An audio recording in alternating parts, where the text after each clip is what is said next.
Hello everybody, it's Larry. Welcome to today's video. And Ancestry has announced a free access to Publishers Extra on newspapers.com. Now, if you've not used newspapers.com, it is very handy. And I've used it actually in researching, trying to break down walls and find people's biological families. In fact, one of the things in the video that I did, step by step on how to find the biological family in that video, one of the things I did for that person was research their ancestor, and they were actually in the newspaper quite a bit in their hometown. They were a cab driver and seemed to have an accident that was in the newspaper about once a month. But it is a great resource. It's free. It's free for the next 4 days. So this is obviously a time-sensitive video.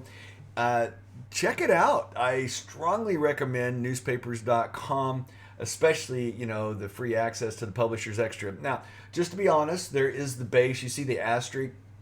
When the time expires on February 15th, you'll go back to the normal view on the newspapers.com, and you won't see nearly as much. It'll keep requiring you, and it seems like everything that you want is going to require that Publishers Extra.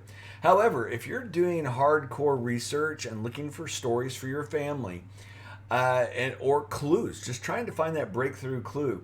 If you know the locations and the names, the variants, especially if you have rare spellings of your names, this can be a wonderful tool, a wonderful additional tool in the toolbox to find out information. I have used it many times to break through. Just having that piece of information sometimes.